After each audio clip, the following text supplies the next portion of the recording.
मूकं करोति वाचालं पंगुं लंघयते गिरिं यत्कृपातमहं वन्दे परिमानन्दमाधवम्। गुरुर्ब्रह्मा गुरुर्विष्णु गुरुर्देव महेश्वरा गुरु साक्षात् परम ब्रह्म तस्मै श्री गुरुवे नमः। सर्वे भवन्तु सुखिनः सर्वे सन्तु निरामया सर्वे भद्राणि पश्यन्तु मा कश्चित् दुःखभाग् भवेत्। कर्पूरगौरं करुणावतारं संसारसारं भुजगेन्द्रहारं सदा वसन्तं हृदयारविन्दे भवं भवानी सहितं नमामि।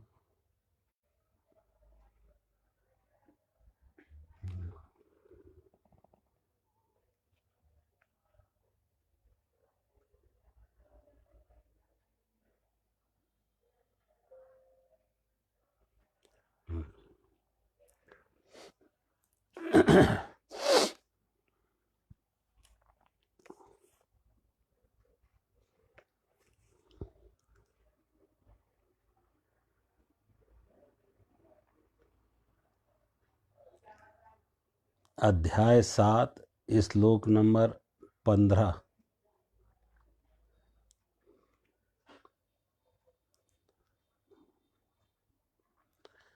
नमाम दुष्कृतिनामूढ़ः प्रपद्यन्ते नराधमां मायया अपहृत ज्ञाना आसुरं भावम आश्रिता।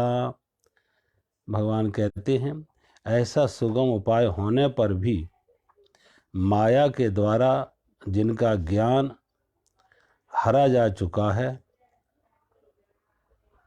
असुर स्वभाव वाले, आसुरम भावम असुर स्वभाव वाला, आश्रित असुर स्वभाव वाले स्वभाव को धारण किए हुए मनुष्यों में नीच नराधमा दुष्कृत कर्म करने वाले मूढ़ लोग मुझे नहीं भजते हैं।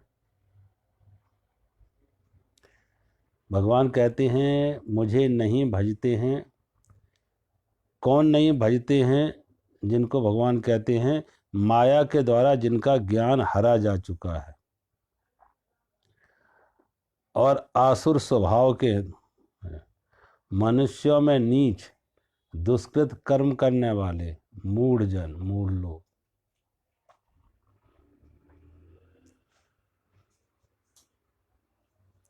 यहाँ भगवान कहते हैं जो भगवान को नहीं भजते उन्हें भगवान कहते हैं मूढ़ हैं। अब मूढ़ भगवान कोई गाली नहीं है कि जो भगवान को नहीं भजते तो कोई भगवान गाली दे रहे। भगवान का मूढ़ से अर्थ है वो मोहित चित्त वाले हैं, वो मूर्छा में हैं, उन्हें मालूम ही नहीं है कि वो कर क्या रहे, अपना हित कर रहे या अहित कर रहे। भगवान कहते हैं उनकी ऐसी ही स्थिति है जैसे सूरज निकला हो और कोई आंख बंद कर ले और सूरज की रोशनी का लाभ ना उठाए तो उसके लिए अंधेरा हो गया। अब सूरज के प्रति आंख बंद करने से, सूरज को इनकार करने से सूरज का कोई नुकसान नहीं है। कहते हैं मैं सूरज को नहीं मानता, ना मानो, आंख बंद कर लो, परिणाम क्या होगा? सूरज का कुछ ना बिगड़ेगा, लेकिन जो सूरज का लाभ आपको मिल सकता था कहीं पहुंचने में, लक्ष्य तक पहुंचने में, मार्ग ना भटकते, वस्तुओं से न टकराते, उसका तुमने उपयोग ना कर सके। तो आस्तिक नास्तिकता का यही आस्तिक वो है जिसने आंख खोल रखी है, नास्तिक वो है जिसने आंख बंद कर रखी है। और इसमें भगवान का कोई दोष नहीं है, रोशनी दोनों के लिए है, लेकिन ये अपनी अपनी चॉइस है हर व्यक्ति की। एक ने आंख बंद कर रखी, एक ने आंख खोल रखी। एक भगवान की रोशनी का लाभ उठा रहा, दूसरा नहीं उठा रहा। और भगवान इसलिए मूर्ख सा अर्थ यहाँ है कि ऐसा व्यक्ति मूर्छा, उसे ये होश ही नहीं वो कर क्या रहा, वो अपना हित कर रहा है या अहित कर रहा। वो बहुत बार विषपान कर रहा अमृत समझ के। और इसमें देते उसकी स्थिति ऐसी है जैसे वो कालिदास जैसी, कि जिस शाखा पे बैठा है उसी को काट रहा है। कालिदास के बारे में कहते हैं कि कालिदास जिस शाखा पे बैठा है और उसी को काट रहा है, और जितनी ज़्यादा कट रही है वो खुश हो रहा कि अब तो बहुत थोड़ी रह गई, जल्दी कट जाएगी। लेकिन उसे मालूम नहीं जितनी जल्दी शाखा कटेगी उतनी जल्दी वो जमीन पर आ जाएगा और हाथ पैर टूट जाएंगे उसके। ऐसे ही भगवान कहते जो मूढ़ हैं, मूर्छा में, उन्हें पता ही नहीं वो कर क्या रहे। जहां जहां संसार में वो वस्तु खोज रहे, सुख खोज रहे, वहां सुख है नहीं।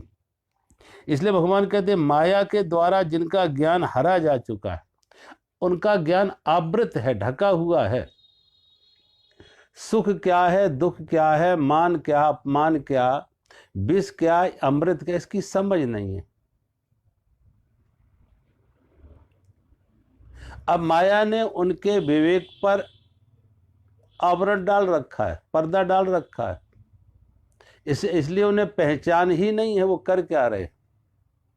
तो इतनी गहरी मूर्छा में हैं कि उन्हें स्वयं अपना हित अहित नहीं समझ में आ रहा, और अपना हित अहित नहीं समझ में आ रहा, इसीलिए और से और उनको लगता है दुख इसलिए है वस्तु कम है, व्यक्ति कम है, पद कम है, पैसा कम है। ज्यादा पैसा की दौड़ में, ज्यादा बड़ी कुर्सी की दौड़ में, लेकिन किसी ने आज तक कहा मिला। दौड़ जारी रहती है, धन की दौड़ रहेगी, पद की दौड़ रहेगी, दौड़ जारी रखे, लेकिन मिलता किसी को नहीं। एक मृग जैसा मृग तृष्णा बना रहेगी। रेगिस्तान में रेगिस्तान की बालू में पानी का आभास, एक छलावा, एक आभास, एक इल्यूजन बना रहेगा कि जल है, लेकिन जल होता नहीं है। ऐसे ही भगवान का जैसे रेगिस्तान में जल नहीं होता, ऐसे ही संसार में व्यक्ति वस्तुओं में सुख नहीं है, लेकिन सुख का आभास हो रहा है। अभी कहीं देख रहे थे, ईरान के बादशाह ने एक बार अपने एक वजीर को सजा दी, और क्या सजा दी, उसका अपराध क्या था? उसका अपराध ये था कि उसने 3 स्त्रियों से शादी की, झूठ बोल के कि वो अविवाहित है, इसलिए उसने 3 स्त्रियों से शादी की झूठ बोल के। जब ये राजा के पास पहुंची शिकायत, तो राजा ने बुलाया लोगों को, अपने मंत्रियों को, और पूछा इस वजीर को कौन सी सजा दें जो सबसे ज़्यादा कठोरतम हो, कि एक उदाहरण बने दुनिया के लिए कि आगे से कोई ऐसी गलती ना करे, ऐसा अपराध ना करे। जब बहुत उन्होंने विद्वानों से बात की, तो एक किसी विद्वान ने सलाह दी कि सबसे ज़्यादा कठोर यही सजा हो सकती है कि इस व्यक्ति को 3 पत्नियों के साथ रहने दिया जाए। 3 पत्नियों के साथ, एक साथ 3 पत्नियों के साथ रहने दिया जाए। और कहते हैं उस राजा ने ऐसा ही किया। शुरू में लगा ये तो सजा है या पुरस्कार है, ये दंड दे रहे या इसको पुरस्कारित कर रहे, इनाम दे रहे। लेकिन कहते जब ऐसा ही किया, परिणाम ये निकला कि उस व्यक्ति ने सुइसाइड कर ली, आत्महत्या कर ली। वो तो वस्तुएं नहीं मिलती है इसलिए सुख लगता है, और जब वो मिल जाती है तो लगता है सुख नहीं है, दुख और बढ़ गए। जहां फूल समझे थे वो कांटे निकले, जिसे अमृत समझा था वो विष निकला, जिसे मोक्ष समझा था वो बंधन निकला।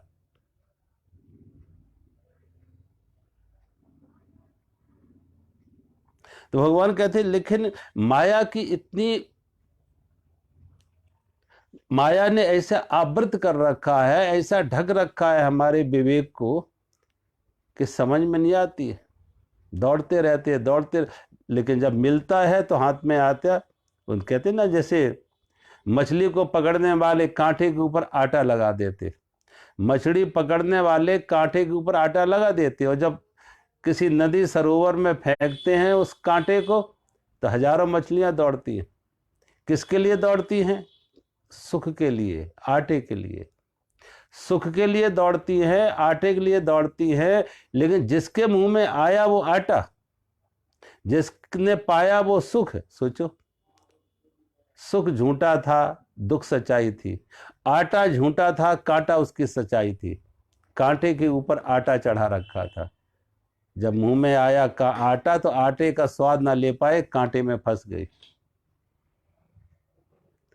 आटा झूठा था, कांटा उसकी सच्चाई थी। दुख, सुख झूठा था, दुख उसकी सच्चाई थी। ऐसे ही सुख के प्रलोभन में, सुख के प्रलोभन में दुख के कांटे में आदमी फंस रहा है। तो भगवान कहते ऐसा व्यक्ति, उसे मूढ़ है, उसे होश नहीं है, मूर्छा में, एक बेहोशी में, उसे मालूम नहीं वो कर क्या रहा है, अपना हित कर रहा है या अहित कर रहा है, वो विषपान कर रहा है या अमृत पान कर रहा है, वो जिस डाल पर बैठा उसी को काट रहा है और खुश हो रहा है कि काफी कट चुकी, अब थोड़ी ही रह गई, जल्दी सफलता मिलेगी। लेकिन उसे मालूम नहीं ये सफलता नहीं मिलेगी, असफलता मिलेगी। ये सुख नहीं मिलेगा, हाथ पैर टूटेगा, नीचे जल्दी आएगा, गिरेगा। भगवान कहते ऐसा व्यक्ति एक तरह से कह सकते जैसे कोई आत्मघाती व्यक्ति हो, आत्मघाती, सुइसाइडर। तो भगवान कहते हैं ऐसा व्यक्ति जो माया के द्वारा जिनका ज्ञान हरा जा चुका है और असुर स्वभाव वाले, असुर स्वभाव को धारण किए, मनुष्यों में नीच। अब असुर स्वभाव क्या है कि जब व्यक्ति को अपने शरीर के प्रति आसक्ति है, शरीर के साथ तादात्म्य है, मैं शरीर हूं, और शरीर के साथ तादात्म्य है तो शरीर से संबंधित जो वस्तुएं हैं, सुख सुविधा, उनके प्रति आसक्ति होगी। अब उन सुख सुविधा को पाने के लिए व्यक्ति कहेगा कैसे भी पाओ, एन कैन प्रकारेण, बाई हुक और बाई क्रुक। धन पाना है, पद पाना है, तो कैसे भी, तो व्यक्ति आश्रित स्वभाव में आ जाता है। ईमानदारी से जल्दी नहीं मिलेगा तो बेईमानी सही, सेवा से नहीं मिलेगा तो सताने से सही, शोषण से सही, हत्याओं से सही, लूट से सही, वो कर रहा है। देखो चारों तरफ जिनके अंदर कितनी गहरी प्रबल आकांक्षा है धन की, पद की, दौड़ की, पहुंचने की, उतने ही ज्यादा बुराइयों में लिप्त हो जाते। अब धन पाना है तो कैसे भी आए। देख रहे चारों तरफ कि कैसे बड़े बड़े घोटाले लोग कर रहे, बड़े से बड़े घोटाले। इन कुर्सियों तक, पद तक पहुंचने के लिए कैसे कैसे लोग षड्यंत्र, कैसी कैसी राजनीतिक हत्याएं तक कर रहे व्यक्ति। कुर्सी तक पहुंचना है और ये व्यक्ति अवरोध खड़ा कर रहा है, रुकावट डाल रहा था, ये रुकावट ही हटा दो, इस रुकावट की हटा दो। अब देखो मुगलों का पूरा इतिहास, औरंगजेब ने सत्ता पाने के लिए, कुर्सी पाने के लिए, सिंहासन पाने के लिए अपने ही 3 भाइयों की हत्या कर दी और बाप को जेल में डाल दिया। अपने 3 भाइयों की हत्या कर दी और अपने बाप को, शाहजहां को, जेल में डाल दिया और कुर्सी पर बैठा। कंस ने अपने ही पिता महाराज उग्रसेन को जेल में डाल दिया और स्वयं मथुरा का राजा बन गया। अब क्यों? राजा बनना है, धन पाना है, मान पाना है, पद पाना है, तो कैसे भी आसुरी स्वभाव वाले। भगवान कहते ऐसे व्यक्ति के अंदर कोई करुणा नहीं होता, प्रेम नहीं होता, शरीर की का तादात्म्य है, संसार की आसक्ति है, शरीर के साथ तादात्म्य, वो संसार की आसक्ति, बस हमें ये पाना है। तो ऐसे भगवान कहते ऐसे लोग दूषित कर्म करने वाले, मूढ़, वो मूर्छा से घिरे हुए, बेहोशी में जिंदगी को जी रहे, दौड़ रहे हैं लेकिन उन्हें मालूम नहीं कहाँ पहुंच रहे। उनके पास कोलों की बैल की तरह खूब दौड़ेंगे, खूब दौड़ेंगे, और जीवन के अंतिम समय में जब निष्कर्ष निकालेंगे कि कहाँ पहुंचे, जीवन के अंतिम समय में जब मौत सामने होगी, निष्कर्ष निकालेंगे कहाँ पहुंचे, तो कहीं नहीं पहुंचे। उसी परिधि में, उसी सीमा में गोल गोल घूमते रहे। आंख पर पट्टी बंधी थी, गले में रस्सी बंधी थी। अब आंख की पट्टी बंधी थी उस बैल के ऊपर, उसे दिख नहीं रहा था कहां जा रहा है, चल रहा है, बस चलने का आभास था, लेकिन कहां पहुंच रहा है इसका कोई ज्ञान नहीं। आंख पर पट्टी बंधी है, अविवेकी व्यक्ति है, ज्ञानी नहीं है, अविवेकी है, विवेक शून्य है। और गले में रस्सी बंधी है, आसक्ति की, मोह की, गले में आसक्ति की, मोह की रस्सी बंधी हुई है।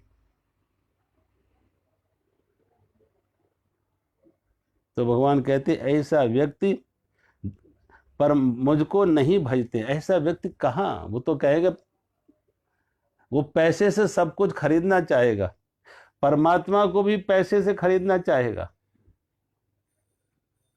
धर्म को भी पैसे से खरीदेगा, परमात्मा को भी पैसे से खरीदेगा, स्वर्ग नरक भी पैसे से खरीदेगा, मोक्ष को भी पैसे, सब कुछ पैसे से खरीदना चाहेगा।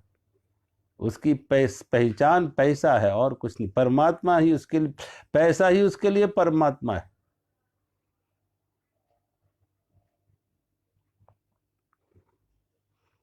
भगवान कहते ऐसा व्यक्ति, एक बार कहते हैं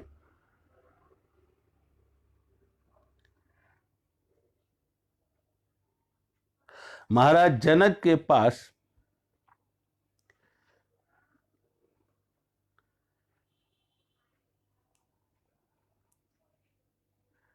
भगवान वेद व्यास ने अपने पुत्र सुखदेव को महाराज जनक के पास ज्ञान के लिए भेजा।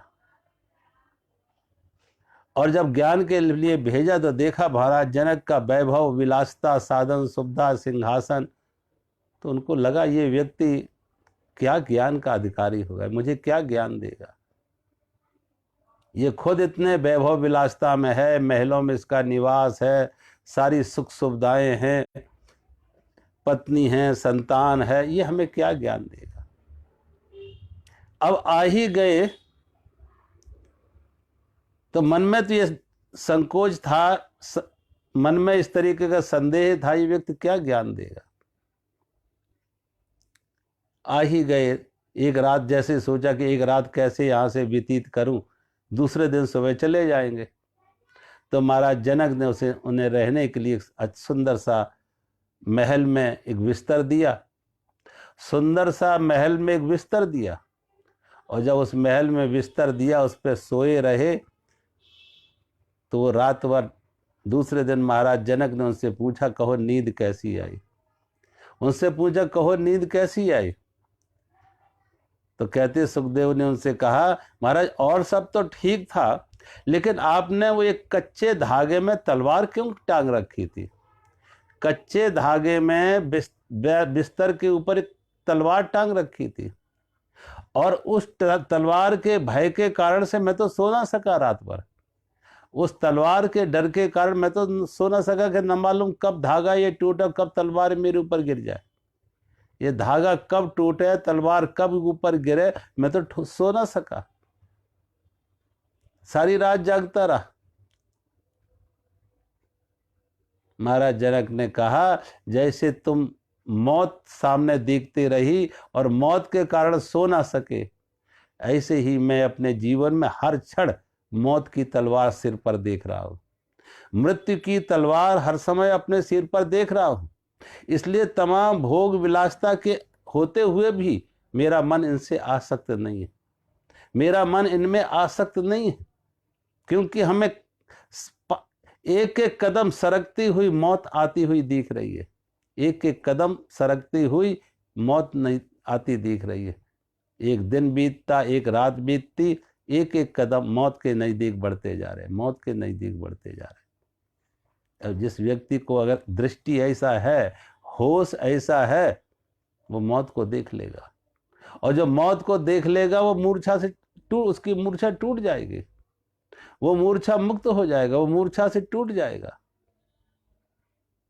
लेकिन प्राय हम सब की स्थिति क्या होती, कहते हैं एक बार एक आदमी जंगल में जा रहा था, रास्ते में जिस मार्ग से जा रहा था उसी मार्ग पर उसने एक शेर को बैठे देखा। जब वो शेर को बैठे देखा तो वो भयभीत हुआ, डर गया कि शेर हमला कर सकता है। जब ये व्यक्ति भागा तो शेर ने भी देखा, शेर भी उसके पीछे भागा। इसने देखा कोई बचने का उपाय नहीं, एक अंधा कुआं था, उसमें छलांग लगाई, और जैसे नीचे छलांग लगाई तो एक वृक्ष की डाल पकड़ के वो लटक जाता। वृक्ष की डाल पकड़ के नीचे लटक गया। एक वृक्ष की डाल उस कुएं के ऊपर फैली हुई थी, तो वृक्ष की डाल पकड़ के लटक गया। शेर ऊपर आया, शेर नीचे जा नहीं सकता, तो अब वो ऊपर खड़ा है कि कब ये बाहर निकले मैं इसको खाऊं। नीचे उसने देखा कि कुएं की तली में, तो देखा कुएं की तली में पानी तो नहीं था, लेकिन काले काले विषधर नाग वहां बैठे हुए। काले विषधर नाग फंड फैलाए बैठे कि ये व्यक्ति नीचे गिरे और इसको हम डस लें, ये व्यक्ति नीचे आए और इसे हम डस लें। काले विषधर नाग नीचे बैठे हैं, सिंह उसकी प्रतीक्षा में ऊपर आइए, बाहर निकले तो मैं खाऊं। नीचे भी मौत, ऊपर भी मौत। और वो जो डाल पे पकड़े हुए लटक रहा था, उसमें दो चूहे लगे हुए, एक काले रंग का चूहा, एक सफेद रंग का चूहा, और डाल को काट रहे, उस डाल को काट रहे, और डाल भी लगभग कटती कटती 3/4 कट चुकी है, 1/4 डाल उलझी हुई है। अगर ये डाल टूटी तो नीचे गिरेगा, नीचे सांप डस लेंगे।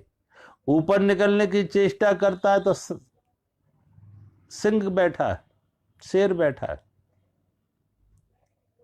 लेकिन ऐसी चारों तरफ से जब मौत के बीच में घिरा था ये व्यक्ति, उसके ठीक मुंह के सामने एक मधुमक्खी का छत्ता था, और उस मधुमक्खी के छत्ते से एक एक बूंद शहद की नीचे आ रही थी, एक एक बूंद मधु की, शहद की नीचे गिर रही थी। इसका ध्यान चारों तरफ से मौत से हटके उस शहद की बूंद पर टिक जाता। अब जैसे ही वो शहद की बूंद नीचे गिरती है, उसके ठीक मुंह के सामने से जैसे वो शहद की बूंद नीचे आती, वो अपनी जीभ निकाल के उस बूंद को अपने मुंह में ले लेता, अपनी जीभ निकाल के मुंह खोल के उस शहद को अपने मुंह में ले लेता, और शहद के स्वाद में मौत को भूल गया। शहद के स्वाद में मौत को भूल गया कि नीचे भी मौत, ऊपर भी मौत, चारों तरफ से मौत से घिरा हुआ, लेकिन शहद के स्वाद में मौत को भूल गया।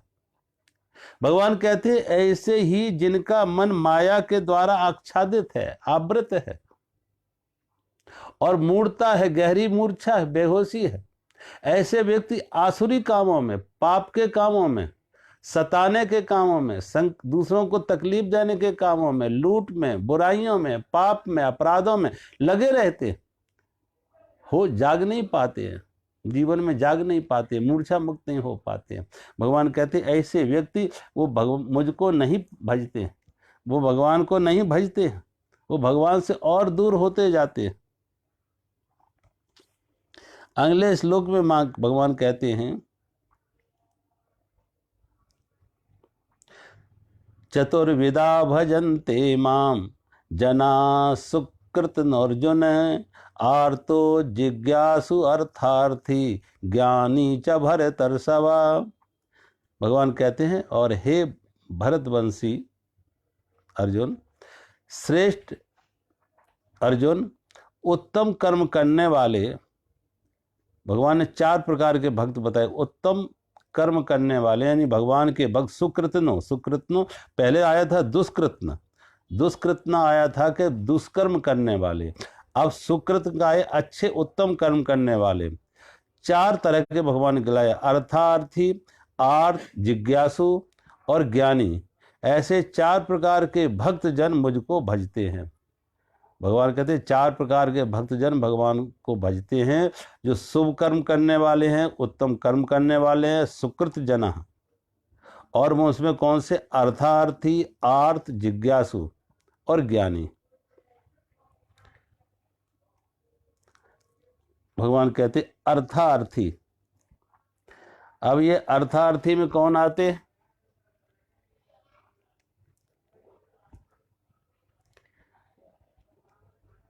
अर्थार्थी में भगवान कहते हैं ध्रुव है, सुग्रीव है।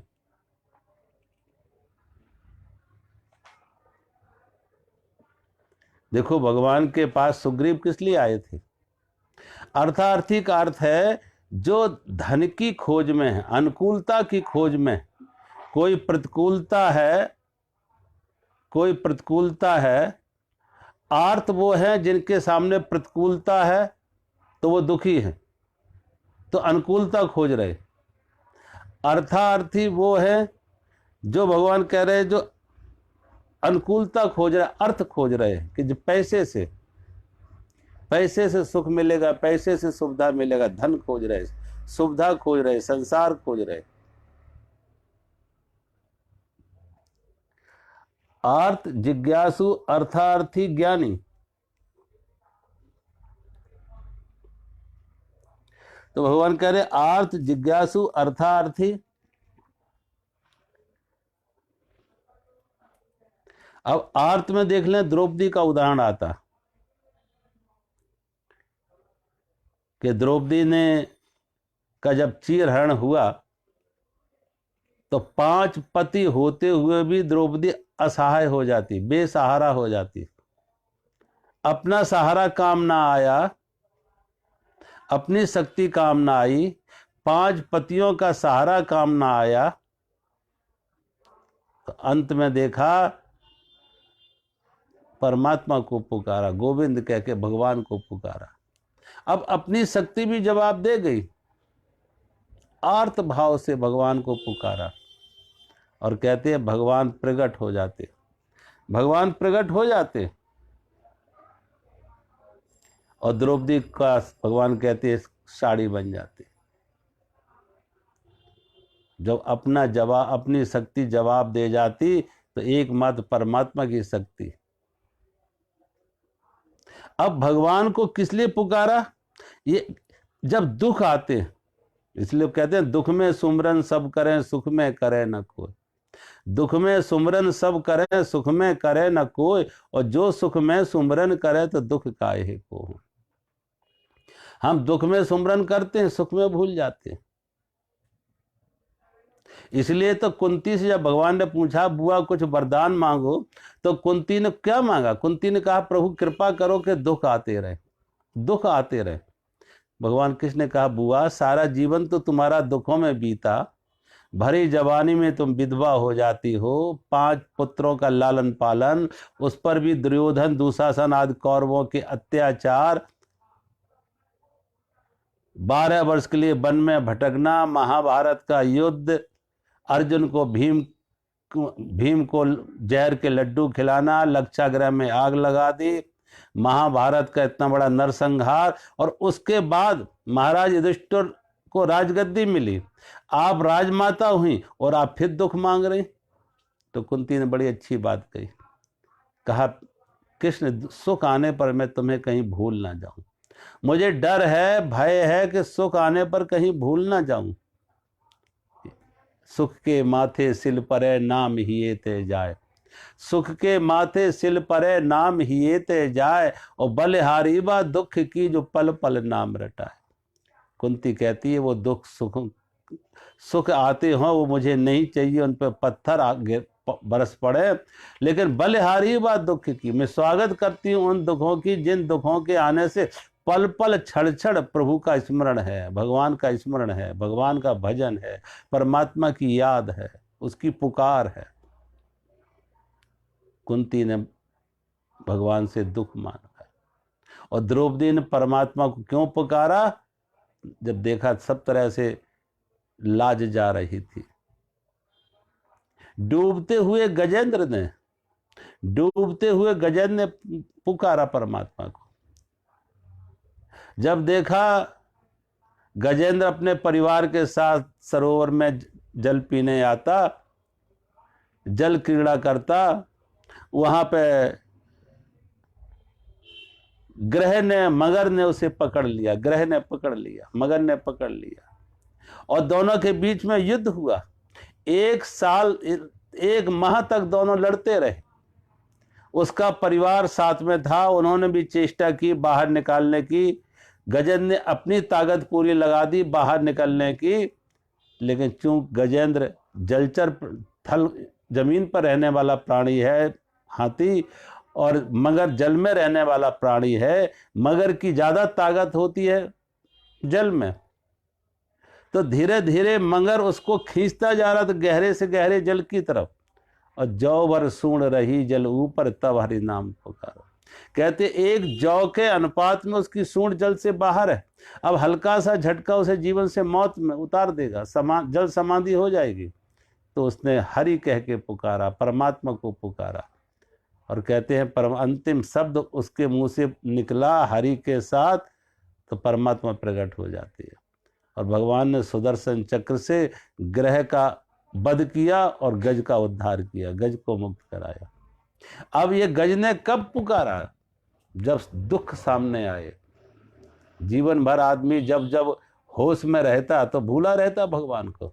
जवानी है, जोश है, पैसा है, साधन है, सुविधा है, रूप है, बहुत कुछ है, धन मान पद प्रतिष्ठा रूप जवानी, तो परमात्मा को भूला है।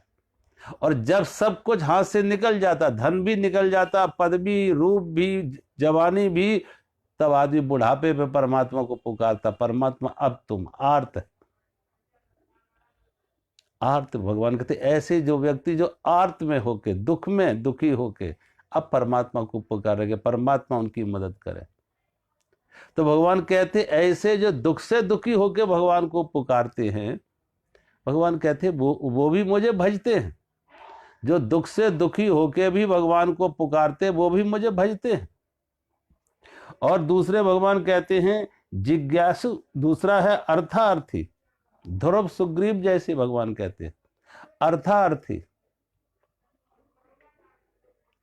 अब सुग्रीव जब भगवान के पास आया था तो किस लिए आया था? सुग्रीव दुखी था कि सुग्रीव का राज छिन गया, पत्नी छिन गई, बाली ने उसके पत्नी भी छीन ली, राज भी छीन लिया, और बाली के डर से दूर पहाड़ पर रहता था, ऋषमुख पर्वत पर रहता था। तो भगवान से जब उसने मित्रता की, अपना दुख बताया, तो भगवान ने उसे आश्वासन दिया कि मैं तेरा दुख दूर करेंगे, मैं तेरा दुख दूर करेंगे और तुझे किष्किंधा का राजा बनाएंगे। तो भगवान ने वाली का वध किया, अपना वचन निभाया, वाली का वध किया, किष्किंधा का राजा बनाया सुग्रीव को। तो सुग्रीव भगवान से किस लिए जुड़ा? अर्थार्थी, कि राज्य मिलेगा, राज्य मिलेगा, राज्य के सुख से। विभीषण भगवान की शरण में आता, अर्थार्थी। जब रावण ने लात मार के विभीषण को निकाल दिया तो भगवान के पास आता, और जब भगवान के पास आता, भगवान समझ रहे किस लिए मेरे पास आ रहा, तो भगवान ने आते ही उसको लंकेश कह के संबोधित किया। सुग्रीव को लगा कि शायद भगवान पहचान नहीं पा रहे, विभीषण को लंका का राजा समझ रहे, तो इन्हें पहचानना ही, लेकिन सुग्रीव परिचय करा था कि ये लंका के राजा नहीं, रावण नहीं है, रावण के छोटे भाई विभीषण है। सुग्रीव परिचय कराए, उससे पहले ही भगवान ने हनुमान जी को कहा, हनुमान जी जाओ सागर से जल लेके आओ, और विभीषण को का राज तिलक करेंगे, लंका का राजा बनाएंगे, विभीषण को राजा बनाएंगे, लंका का राजा। सुग्रीव ने कहा महाराज अभी तो लंका का राजा रावण मरा नहीं है, अभी तो लंका का राजा रावण राजा है, वो मरा नहीं है, आप सुग्रीव का कैसे राज तिलक कर देंगे? कल कहीं रावण की बुद्धि सुधर जाए और रावण भी आपकी शरण में आ जाए, तो लंका का राज तो आपने विभीषण को देने जा रहे हैं, फिर रावण को कहां का राज्य देंगे? भगवान ने कहा अगर रावण की बुद्धि सुधर जाती है तो लंका का राज तिलक तो हमने कर दिया विभीषण को, और रावण भी मेरी शरण में आता है तो अयोध्या का राज्य रावण को दे देंगे, अयोध्या का राज्य रावण को दे देंगे। अब ये विभीषण भगवान की शरण में किस लिए आया था? अर्थार्थी, जिनके धन छिन गए, मान छिन गए, अधिकार छिन गए, वो भगवान की शरण में अर्थार्थी। लेकिन भगवान कहते ठीक है, वो भी भजते हैं, जो दुख से भजे वो भी मेरे पास आते हैं, जो सुख से आए, धन की खोज में आए, वो भी भजते हैं। कैसे भी भगवान से जुड़ो तो एक बार, कोई कामना से जोड़ो, कामना से जोड़ो, निष्काम होके जोड़ो, कैसे भी जोड़ो। तो अब एक बार कैसे भी परमात्मा से जुड़े, परमात्मा देखो पारस के साथ कैसे भी जुड़ जाओ, पारस अपने जैसा बनाएगा। पारस तुम्हें सोना बनाएगा, को धातु को सुधातु बनाएगा। तो एक बार कैसे भगवान कहते मेरे पास कैसे भी आओ, तो तुम्हारा भजन तो हो, तुम्हारी पुकार तो हो, तुम्हारी हमारी तरफ आंख तो हो, तुम आंख तो खोलो, तुम एक कदम मेरी तरफ उठाओ, तो कैसे भी आर्त भाव से उठाओ, अर्थार्थी बन के बनाओ, धन के लिए, सुविधा के लिए, अनुकूलता के लिए अर्थार्थी बन के उठाओ। तीसरी बात भगवान कहते हैं जिज्ञासु, जिज्ञासु भी भगवान कहते हैं। जिज्ञासुओं में देखो अर्जुन भी जिज्ञासु है। अब अर्जुन के साथ बल्कि तीनों चारों बातें जुड़ी। अर्जुन अब बैठा तो किस भाव से बैठा कि मैं तो अर्थार्थी के रूप में, अर्थार्थी के रूप में भगवान को कहा मेरे रथ की बागडोर आप संभालो और मेरे रथ को दोनों सेनाओं के बीच में ले चलो। जब बीच में आया और देखा अपने ही लोगों को, अपने ही लोगों को देखा, भीष्म पितामह को देखा, गुरु द्रोणाचार्य को देखा, अपने ही कजिन्स, अपने ही चचेरे भाई दुर्योधन आदि को देखा, तो उसके अंदर आर्त भाव पैदा हो जाता, कहे मैं ऐसा युद्ध नहीं करेंगे, मैं ऐसा युद्ध नहीं करेंगे। उसका गांडीव गिर जाता उसके हाथ से, उसके पैरों में शक्ति नहीं रहती है खड़े रहने की, बैठ जाता और कहता मुझसे ऐसा युद्ध नहीं हो पाएगा, आर्त भाव में आ जाता। और जब आर्त भाव में आता तो भगवान के अंत में कहता प्रभु आप निर्णय करो कि मेरे लिए क्या श्रेयकर है। यह शिष्यस्ते हम साधिमाम तो हम प्रपन्नम कार्पण्य देश दोषा पहत स्वभावा पृच्छा में त्वाम धर्म सम्मूढ़ चेता यत श्रेयास निश्चितम भूतन में शिष्यस्ते हम साधिमाम तुम। प्रभु मेरे लिए क्या श्रेय कर है, कृपया करके वो कहो मेरे लिए क्या श्रेय कर है, मैं क्या करूं क्या ना करूं। तो अब अर्जुन जिज्ञासु बन गया, यही अर्जुन अब जिज्ञासु बन गया। और अंत में अर्जुन क्या हुआ, ज्ञानी बन गया। जब अर्जुन ने कहा नष्टो मोहा स्मृति लब्ध हुआ, मेरा मोह नष्ट हो गया, मुझे स्मृति आ गई, अर्जुन ज्ञानी बन गया। जिसने शुरू किया था अर्थार्थी, फिर आर्त, जिज्ञासु और अब ज्ञानी। तो भगवान कहते जिज्ञासु भी। नचकेता के बारे में देखो कि नचकेता के पिता ने जब उसे नचकेता को कहा कि तुम्हें मैं यमदेव को दे रहा हूं, मौत को दे रहा हूं तुम्हें दान, तो मृत्युदेव के पास पहुंचा। और जब मृत्युदेव के पास पहुंचा नचकेता के पिता ने हमें दान किया है मौत को, तो मृत्युदेव के पास पहुंचा तो मृत्युदेव तो कहते वहां थे नहीं, कहीं बाहर गए थे। तो 3 दिन भूखे प्यासे उसे प्रतीक्षा करने पड़ी। जब मृत्युदेव आए और देखा ये मेरे द्वार पर एक ब्राह्मण कुमार 3 दिन से भूखा है, तो उसने कहा पहले मैं तुम्हें 3 वर देते हैं, कुछ मांगो, कुछ मांगो 3 वर। तो पहले वर में उसने अपने पिता के लिए सन्मति मांगी, मेरे पिता को सद्विवेक आए, सद्बुद्धि आए। दूसरे वरदान में अपनी प्रजा के लिए, राज्य की प्रजा के लिए खुशहाली मांगी, ऐसी अग्नि मांगी जो नचकेता के नाम से जानी जाए, जैसे जनता खुशहाल हो। और तीसरे वर में उसने मांगा मुझे वो ज्ञान दो, मुझे वो ज्ञान दो जिस ज्ञान को जानने से सब कुछ जानना हो जाए, मुझे वो ज्ञान दो जिसको जानने से सब कुछ जानना हो जाए, आत्मज्ञान, आत्मज्ञान। अब ये नचकेता यमदेव के पास भी गया, किस लिए, आत्मज्ञान के लिए। ये जिज्ञासु है। जिज्ञासु का अर्थ है जानने की इच्छा। और क्या जानने की इच्छा, आत्मस्वरूप को जानने की इच्छा, अपने आत्मस्वरूप को ही जानने की इच्छा, मैं क्या हूं। देखो सारी दुनिया का ज्ञान हो जाए, स्वयं का ज्ञान ना हो तो कुछ मत अर्थ नहीं रखता है। स्वयं का ज्ञान ना हो, सारी दुनिया का ज्ञान हो जाए तो वो ज्ञान कुछ काम का नहीं है।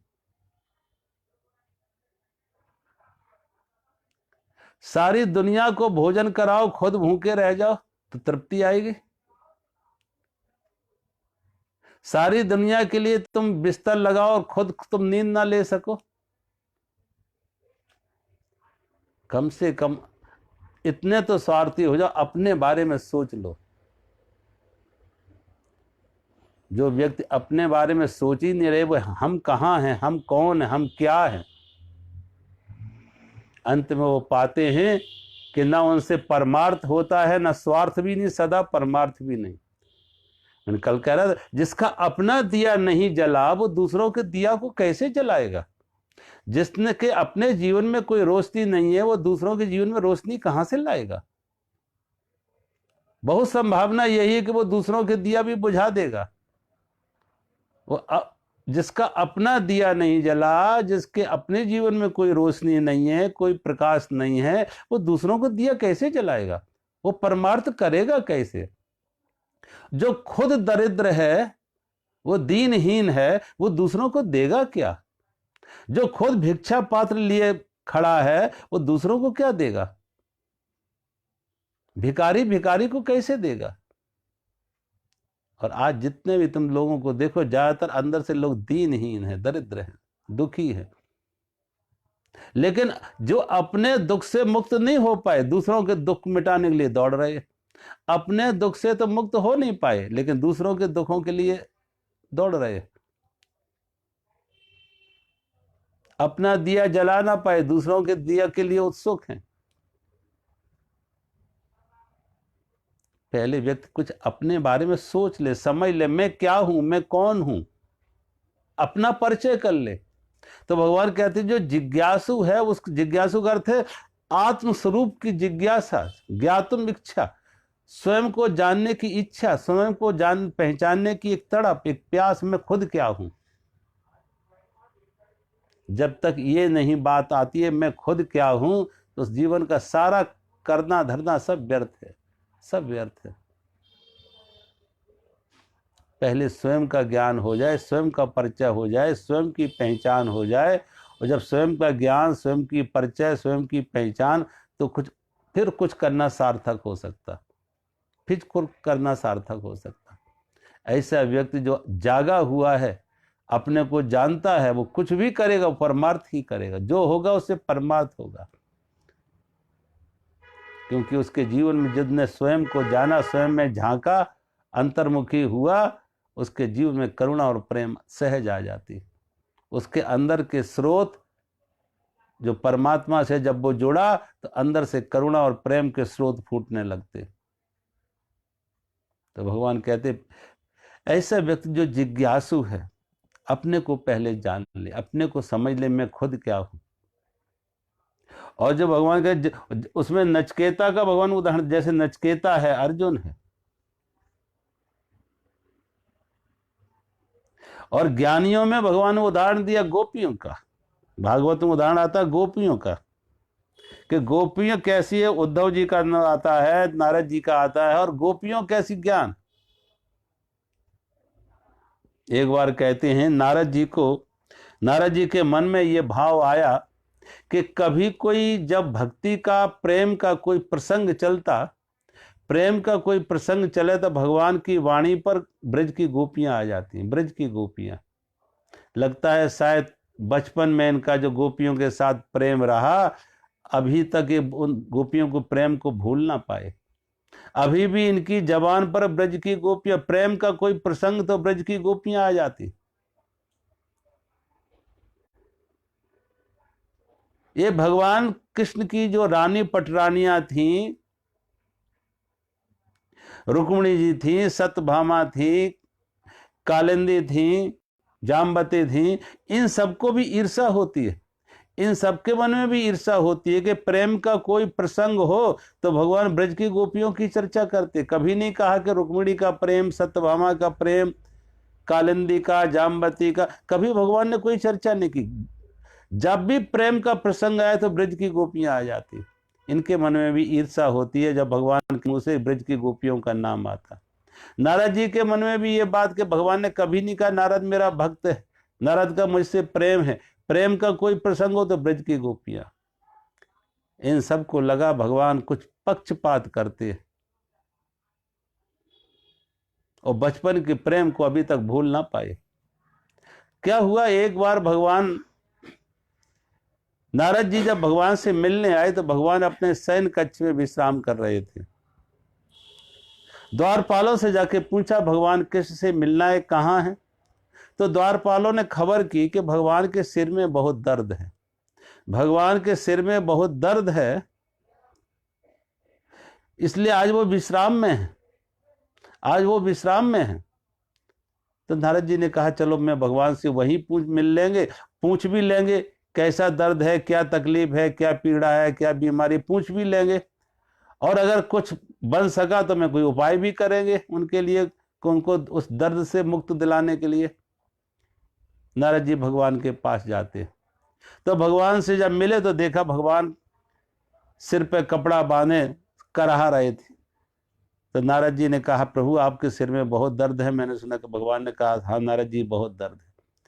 तो नारद जी ने पूछा प्रभु कोई दवा ने ली? कहा दवा तो बहुत ली, कोई दवा काम ना आई।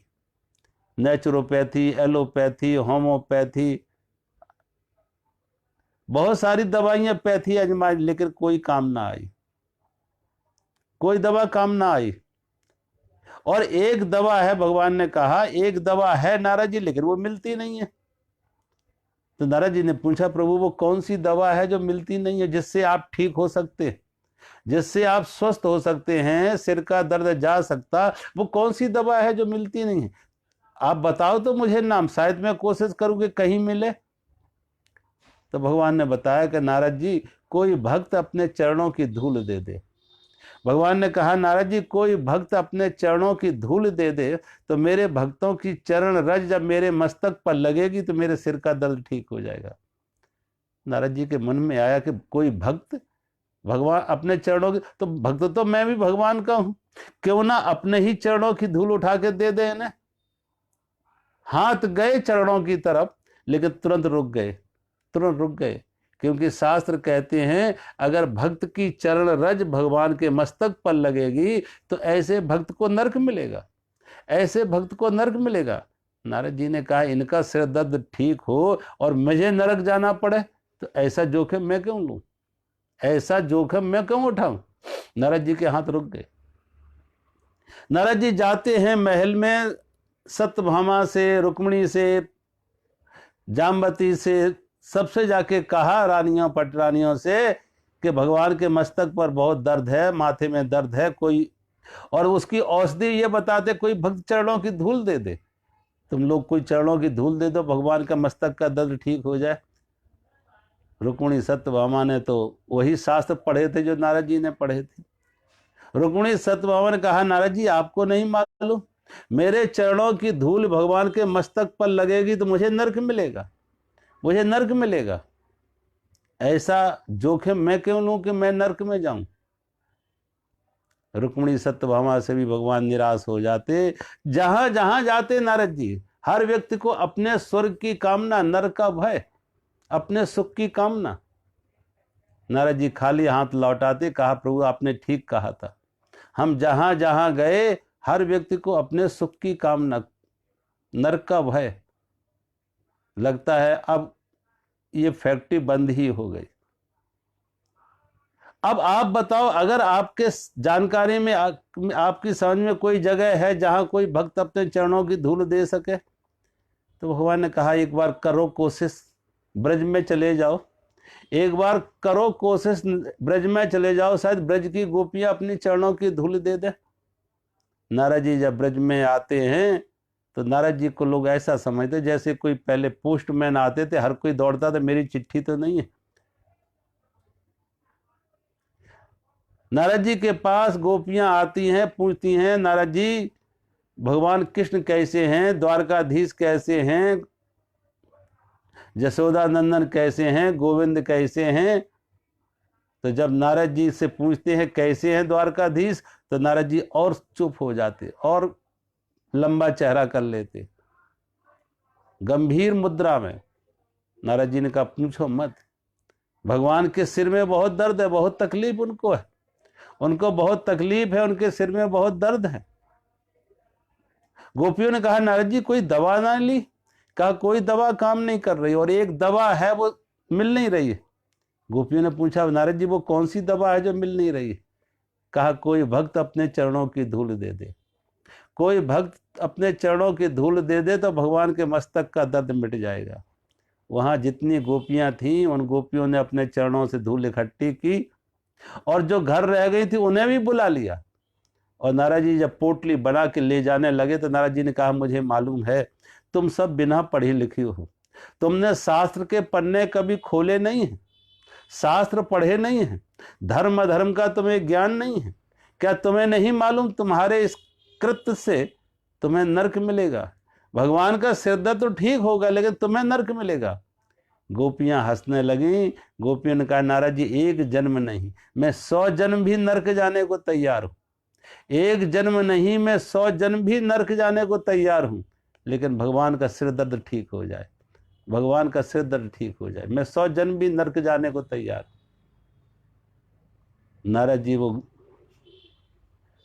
लेके आते जब भगवान के पास तो भगवान मुस्कराए। भगवान ने कहा देखो नारद जी चरण रज तुम्हारे पास भी थी लेकिन तुम ना दे सके, क्योंकि तुम्हें मेरे दर्द से ज्यादा अपने सुख की कामना थी, अपने स्वर्ग की कामना थी।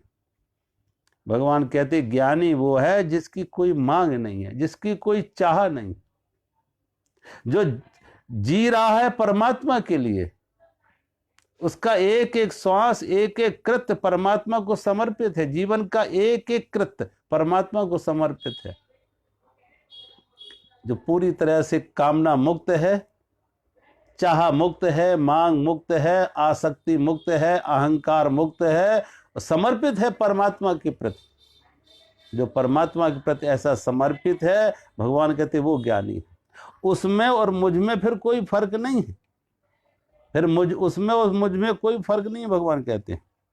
अगले श्लोक में भगवान कहते हैं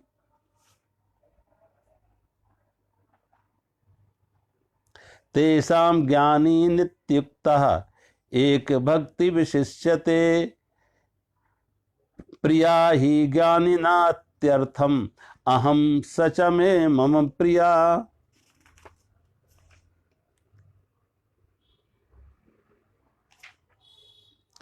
उनमें नित्य मुझ में एक ही भाव से स्थित, उनमें नित्य मुझ में एक ही भाव से स्थित अनन्य प्रेम भक्ति वाला ज्ञानी भक्त अति उत्तम है, क्योंकि मुझको तत्व से जानने वाला ज्ञानी को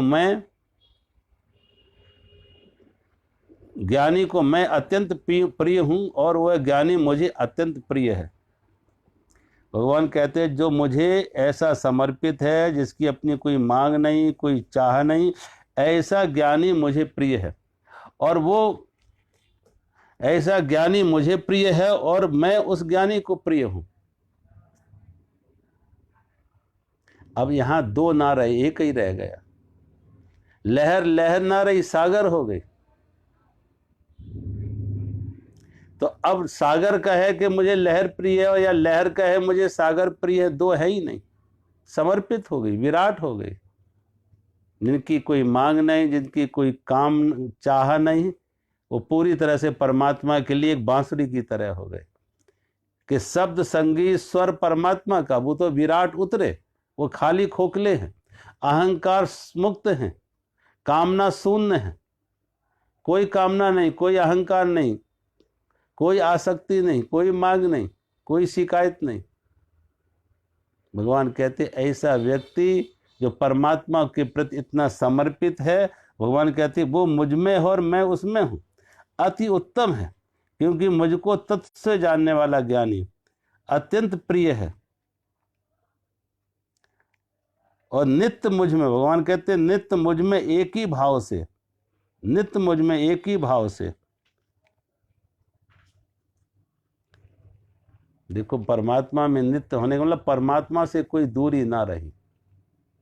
अब दो ना रहे, परमात्मा और भक्त दो नहीं रहे, वो एक ही हो गए, एक ही हो गए, एक ही भाव से। अब जहां जहां जो जो वो देख रहा है, एक ही उसी को, एक को देख रहा है। आप सागर के किनारे जाएं, अगर सागर का ज्ञान है तो हर लहर में सागर है, हर बुलबुले में सागर है, हर तरंग में सागर है, एक ही दिखेगा। जिनकी दृष्टि परमात्मा को देखने की है वो खिलते हुए फूल में भी परमात्मा को देख रहे हैं, उगते हुए सूर्य में भी उसी परमात्मा को देख रहे हैं, पक्षियों के चहचहाट में भी उस परमात्मा को देख रहे हैं, नदियों के कलरव नाद में भी उस परमात्मा को देख रहे हैं। चारों तरफ उस परमात्मा का, परम सत्ता का ही विस्तार है, उस परमात्मा का, उस परम सत्ता का ही विस्तार दिख रहा। एक हो गए। ऐसे भक्त का जो एक ही भाव से परमात्मा ने अनन्य भाव से, अब उसके लिए कोई अब दूसरा रहा ही नहीं। और अति उत्तम भगवान कहते हैं वह मुझ में है और मैं उसमें हूं। अनन्य भाव से, एक ही भाव से। कभी कभी लोग अनन्य भाव का अर्थ लगा लेते हैं, अनन्य भाव का लोग अर्थ लगा लेते हैं, जैसे कोई कृष्ण भक्त है तो कहेगा अनन्य भक्ति है ये कि कृष्ण के सिवा किसी और को नहीं मानना। जो कृष्ण भक्त हैं, कई हमने देखा ऐसे लोग आग्रही होते हैं, वो कहते हैं बस एक कृष्ण ही भगवान है और सब कोई नहीं, और सब झूठे हैं, सिर्फ एक कृष्ण ही भगवान है। Krishna is the only Lord, Krishna is the only God. ऐसे लोग खासतौर से इस्कॉन वाले, ओनली। एक बार क्या हुआ कि एक बौद्ध भिक्षुणी अपने पत्थर की छोटी सी बुद्ध की मूर्ति अपने साथ रखती। तो एक बार वो चाइना में थी, चाइना की घटना है, चाइना में थी, चीन में थी। तो चीन में उसने 1000 बुद्धा टेम्पल में गई, जिसमें बुद्ध की 1000 मूर्तियां थी, और बड़ी बड़ी मूर्तियां बुद्ध की उसमें। तो ये अपने छोटे से बुद्ध को लेके वहां जाती है। सुबह के समय जब उसने बुद्ध की पूजा कर रही थी, तो उसने क्या काम लिया कि उसने जो धूप बत्ती लगाई, वो धूप बत्ती से क्या हुआ कि उस धूप बत्ती का जो धुआं था वो दूसरी मूर्तियों की तरफ भी जाने लगा, दूसरी मूर्तियों की तरफ जाने लगा। उसने कहा मेरी धूप बत्ती का धुआं दूसरी मूर्तियों पर जाए और मेरे भगवान को ना मिले, मेरे भगवान को नहीं मिल रही, दूसरे भगवान के पास जा रही। तो उसने क्या काम किया, एक बांस की पोगरी लाती, बांस की पोगरी, और उसकी बांस की वो पोला जो पोगरी थी, पाइप था, बांस का पाइप था, वो पाइप लगा दिया उस अगरबत्ती के साथ, और सीधा जो बुद्ध की मूर्ति थी उनके मुंह पे लगा दिया कि अब वो धुआं सीधा का सीधा बुद्ध को ही मिले, किसी और को ना मिले।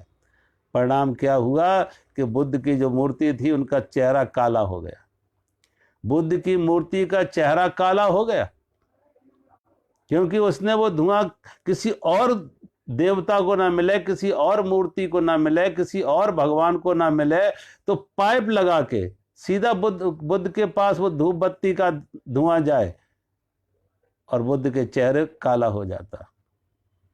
जब वहां के उस मुख्य पुजारी को उसने ये बात कही, तो उसने कहा आजकल लोग यही कर रहे, भगवान के बुरी अंधश्रद्धा से, इस तरीके से अपनी मतांधता से भगवान के भी मुंह काले कर रहे कि सिर्फ मेरा ही भगवान सच्चा है, सिर्फ मेरा ही भगवान सच्चा है। वो भगवान के मुंह काले कर देते। भगवान कहते अनन्य का अर्थ है कि हर रूप में वही है, राम है तो भी वही है, कृष्ण है तो भी वही है, शिव है तो भी वही है, देवी है तो भी वही है, और कोई भी रूप, मोहम्मद भी वही है, और नानक भी वही है, और कबीर भी वही है, और क्राइस्ट भी वही है। जो एक में, जो सब में एक को देख ले, जो भगवान कहते हैं जो सब में एक को देख ले। गंगा के किनारे जाओ, गंगोत्री से लेके गंगा सागर तक कितने घाट होंगे, घाट अनेक हैं लेकिन गंगा एक है। हर घाट पर घाट अलग हैं, घाटों के नाम अलग हैं, लेकिन गंगा अनेक नहीं है, गंगा एक ही गंगा हर घाट से गुजर रही। ऐसे ही परमात्मा के नाम रूप अनेक हैं लेकिन परमात्मा एक है। जो हर नाम रूप में एक परमात्मा को देख रहा है, हर नाम रूप में एक परमात्मा को देख रहा है, भगवान कहते वो एक ही भाव से, अनन्य भाव से। आभूषण बहुत है लेकिन सोना एक है, आभूषण बहुत है लेकिन सोना एक है। जो हर आभूषण में एक सोने को देख रहे हैं, उनकी वो पारखी, उनकी नजर सोने पर है, आभूषणों पर, नाम रूप पर नहीं है।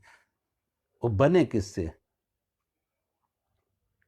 भगवान कहते हैं ऐसा भक्त जो एक ही भाव से मेरे साथ जुड़ा है, और जो एक ही भाव से मेरे साथ जुड़ा, वहां दूसरा रही नहीं। भगवान कहते वो मेरे को प्रिय है, वो अत्यंत प्रिय है, और वह ज्ञानी मुझे अत्यंत प्रिय है।